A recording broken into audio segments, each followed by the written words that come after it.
Welcome back, everyone, for another deep dive. This time, we're going to be exploring the world of William Wordsworth. Oh, a fascinating choice. He's widely considered, one of the giants of English romantic poetry. Mm.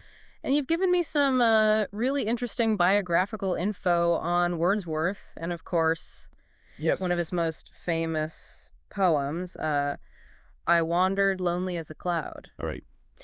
So let's dive in and see what we can uncover. Sound good. Now we know that Wordsworth was born in 1770 and spent much of his life surrounded by Yes. the incredible landscapes of England's Lake District. Right? I mean, it's almost impossible to talk about Wordsworth without talking about the Lake District. Absolutely. I mean, it's almost as if the lakes and the hills and the valleys become like characters in his poems. Yeah, and Wordsworth really saw the Lake District as a source of inspiration. Oh, yeah. His deep connection to nature, it's really evident throughout his work. Yeah, but he also traveled extensively throughout Europe, right? That's right. I mean, he spent time in France and the Alps. Yes, he did. And these journeys really seem to have fueled his writing as well. Oh, they definitely played a significant role in shaping his creative vision.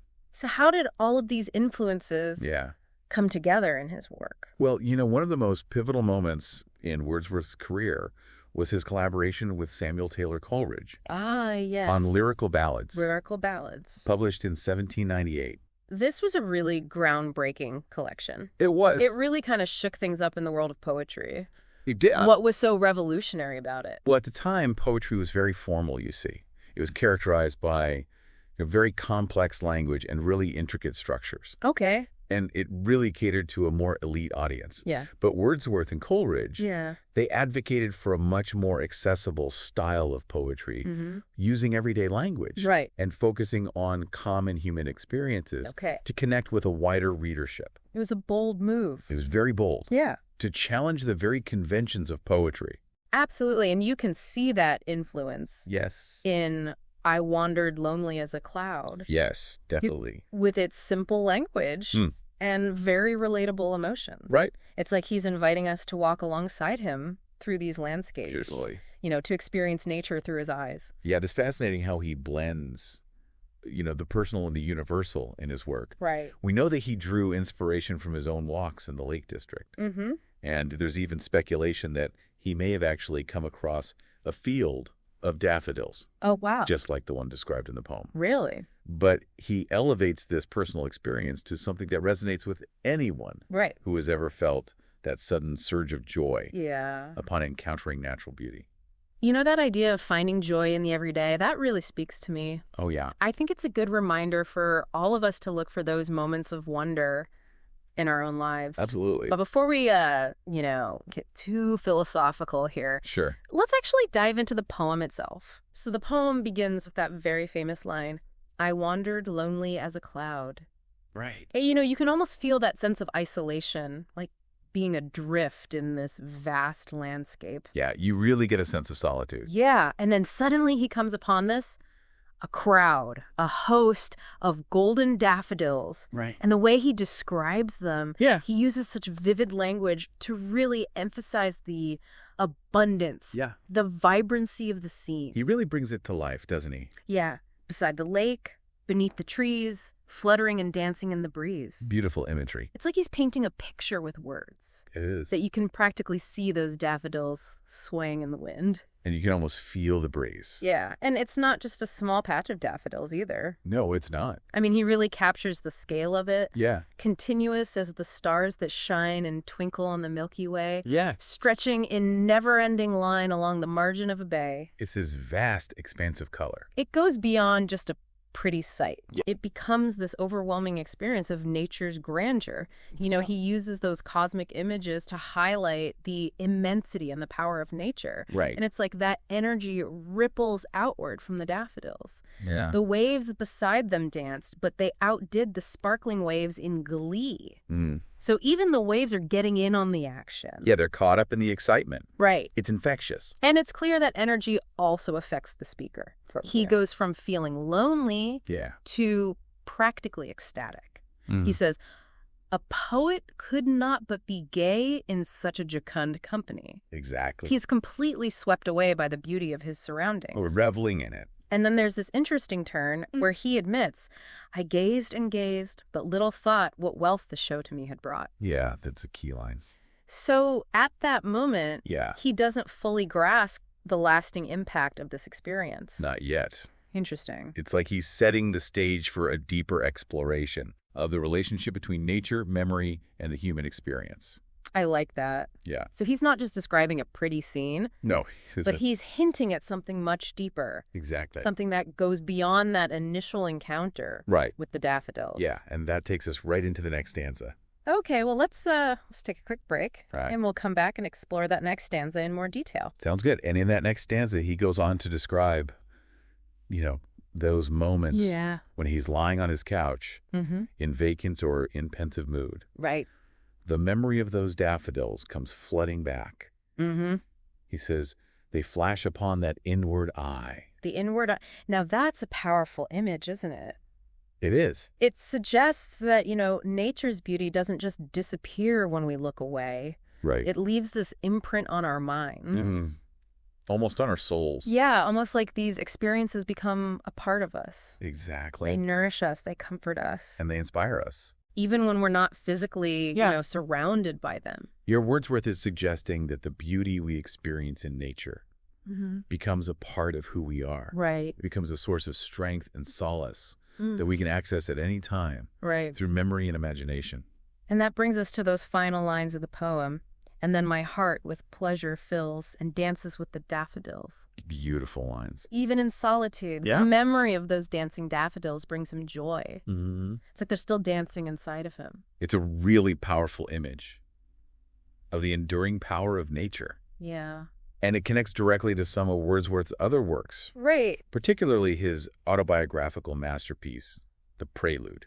Okay, let's talk about the Prelude for a moment. Now, we know it's a much longer and more complex work than the short poem. It is. But how would you say I Wandered Lonely as a Cloud relates to this larger exploration of his life and his relationship with nature? Well, The Prelude was actually published posthumously. And it's essentially a journey into Wordsworth's own memory.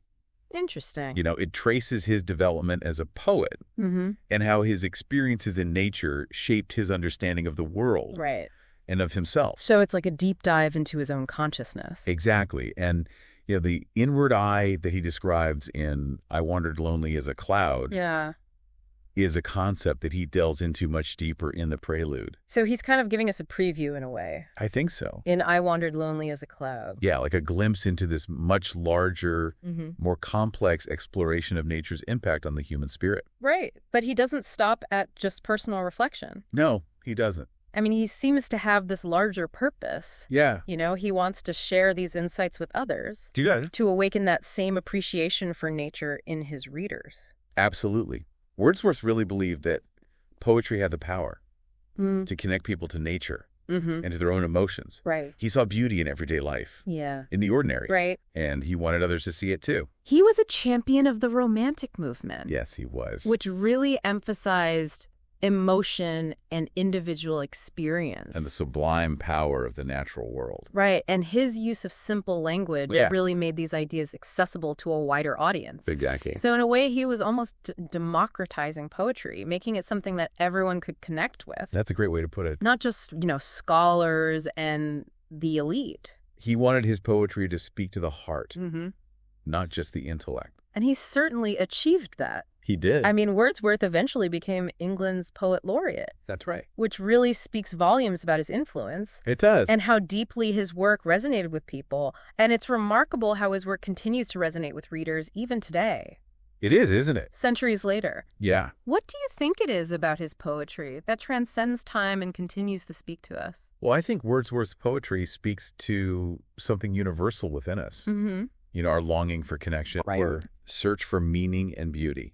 In a world that can often feel chaotic and overwhelming. Yeah. He reminds us that joy and inspiration can be found in the simplest things. Right. Like a field of daffodils dancing in the breeze. Yeah. He encourages us to slow down, to pay attention. To appreciate the beauty that surrounds us. Even in the most ordinary moments. You mentioned earlier that Wordsworth drew from personal experience in his poetry. Right. Do you think that authenticity, that grounding in real life, is part of what makes his work so enduringly powerful.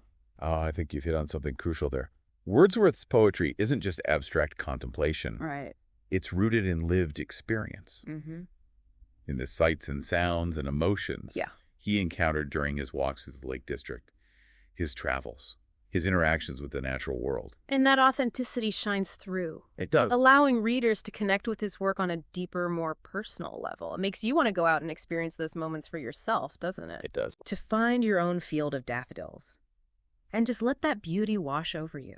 I think that's a wonderful idea. Wordsworth really invites us to engage with nature. Yeah. Not just observe it passively, right. but to truly immerse ourselves in its beauty and allow it to move us, to transform us.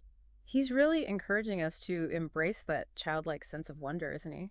He is. You know, that pure joy in experiencing the beauty of the natural world. That's something I think we could all use a little more of in our busy lives. Absolutely. So as we wrap up our deep dive into Wordsworth's life and work, what do you think is the most important takeaway for our listeners? Well, I think, one of the things Wordsworth really shows us is that poetry isn't just, confined to dusty bookshelves or academic circles. Right. It's a living, breathing art form. Yeah. That can connect us to ourselves, to each other, and to the natural world. He makes it clear that poetry can be found everywhere, even in a simple field of daffodils. Right. If we just open our hearts and minds to experiencing it.